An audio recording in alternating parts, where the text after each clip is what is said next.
ચલાડાના ગાયત્રી સંસ્કાર ધામમાં વિદ્યાર્થીઓ ઇન્ટરનેશનલ કક્ષાની મેકફેર સ્પર્ધામાં સેકન્ડ નંબર લાવી ચલાડાનું તેમજ ગાયત્રી સંસ્કાર વિદ્યાલયનું ગૌરવ વધાર્યું છે। ચલાડાના ગાયત્રી સંસ્કાર વિદ્યાલયમાં અભ્યાસ કરતા 4 વિદ્યાર્થીઓ છે ઇન્ટરનેશનલ કક્ષાએ મેકફેર સ્પર્ધામાં લખનઉ મુકામે ભાગ લઈ સેકન્ડ નંબર લાવી ચલાડા પરત આવ્યા હતા। ત્યારે ચલાડા મુકામે 4 વિદ્યાર્થીઓનું ભવ્ય સ્વાગત સન્માન કરવામાં આવ્યું હતું। આ તકે ઉપસ્થિત શહેરના મહાનુભાવો અગ્રણીઓ હાજર રહ્યા હતા તેમજ સંસ્થાના વડા પૂજ્ય રતિદાદાએ વિદ્યાર્થીઓને અભિનંદન પાઠવ્યા હતા। જે કેસરી ગુજરાતી સાથે બિપિન રાઠોડ ચલાલા। આજે યુગ નિર્માણ ગાયત્રી પરિવાર ટ્રસ્ટ સંચાલિત ગાયત્રી સંસ્કાર ધામના વાલા વિદ્યાર્થીઓ અને ટીચર્સ ઇન્ટરનેશનલ મેકફેરમાં લખનઉ ખાતે જે 2024નું આયોજન થયું હતું એમાં ભાગ લેવા માટે ગયા હતા। છેલ્લા 8 દિવસથી એ લખનઉ ખાતે ઇન્ટરનેશનલ મેકફેરમાં ભાગ લઈ અને ઇન્ટરનેશનલ લેવલે સેકન્ડ નંબર લાવી એ વિદ્યાર્થીઓએ ગાયત્રી સંસ્કાર ધામ, ગાયત્રી સંસ્કાર વિદ્યાલય, હરિબા મહિલા કોલેજ, સંસ્કૃત શક્તિ ગુરુકુળ, રક્ષા શક્તિ સ્કૂલ અને સમગ્ર ચલાલા મીઠાપુર અને ધારી તાલુકાનું નહીં પરંતુ અમરેલી જિલ્લા અને ગુજરાતનું ગૌરવ જ્યારે વધાર્યું છે ત્યારે એ વિદ્યાર્થીઓને લાખ લાખ અભિનંદન છે, વંદન છે। ત્યાં જુદા જુદા 56 દેશોમાંથી નેપાળ છે, ભૂટાન છે, શ્રીલંકા છે, બાંગ્લાદેશ છે, બધા અલગ અલગ આપણા ઇન્ડિયાના બધા રાજ્યોમાંથી ત્યાં સ્પર્ધકો ભાગ લેવા માટે ગયા હતા। તેમાં આપણો સુંદર દેખાવ કરી અને આ વિદ્યાર્થીઓએ સેકન્ડ નંબર લાવી આ ગાયત્રી સંસ્કાર વિદ્યાલયનું નામ ખૂબ ઉજાળ્યું છે।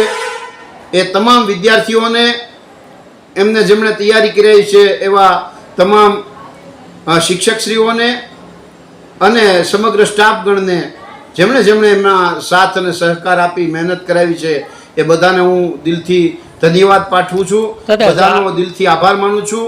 આ કાર્યક્રમની અંદર 4 વિદ્યાર્થીઓ ભાગ લેવા માટે ગયા હતા, જેમાં એક ગાયત્રી સંસ્કાર વિદ્યાલય ચલાલાથી, પછી ગાયત્રી સંસ્કાર વિદ્યાલયના એક વિદ્યાર્થી જે દહેડાથી અને એક વિદ્યાર્થી ઢોલરવાથી અને એક વિદ્યાર્થી લાખાપાદરથી। આવા ગ્રામીણ વિસ્તારમાંથી લાખાપાદર, દહેડા, ઢોલરવા, મીઠાપુર, ચલાલા નાના ગામમાંથી ઇન્ટરનેશનલ લેવલે ચમકવું એ ખૂબ અઘરી વસ્તુ છે, પણ આ વિદ્યાર્થીઓએ મહેનત કરીને સાર્થક કરી બતાવ્યું છે। એ તમામ વિદ્યાર્થીઓનું આજે ભવ્ય રીતે સન્માન કરવામાં આવ્યું હતું, જેઓ લખનઉથી સીધા અહીંયા પ્રસિદ્ધ ભીમનાથ મહાદેવની જગ્યા ખાતે વધાર્યા હતા અને ત્યાંથી એમને વાજતે ગાજતે સામૈયા સાથે એમને બગી ઉપર બેસાડી અને એને સંસ્થા ખાતે લાવવામાં આવ્યા હતા। અને એ તમામ વિદ્યાર્થીઓએ, શિક્ષકોએ અને તમામ બાળકોએ આ કાર્યક્રમમાં ખૂબ ઉત્સાહથી ભાગ લીધો હતો અને પૂજ્ય રતિદાદાના આશીર્વાદ મેળવ્યા હતા। એ આપનું નામ શું છે અને કયા પ્રકારનું શું હતું? જી, મારું નામ સેબલિયા દિવ્યરાજ છે અને અમે આ ગાયત્રી સંસ્કાર વિદ્યાલયમાંથી અમે ઇન્ટરનેશનલ મેકફેરમાં ગયા હતા, જ્યાં અલગ અલગ દેશની વિવિધ ટીમો આવી હતી, જેમાં બધા અમારી ટીમ અને વિવિધ અલગ અલગ દેશોની ટીમે પાર્ટિસિપેટ કર્યું હતું, જેમાં ક્વિઝ, ડ્રામા, કેરેક્ટર સ્પીચ જેવી વગેરે અલગ અલગ સ્પીચો એવું બધું હતું અને એમાં અમે ભાગ લઈ પાર્ટિસિપેટ કર્યું। સરજી, તમે પણ સાથે હતા, શું કહેશો? મારું નામ સોલંકી અરવિંદ સર, હું અહીંયા ગાયત્રી સંસ્કાર વિદ્યાલયમાં વિજ્ઞાન શિક્ષક તરીકે કામગીરી કરું છું।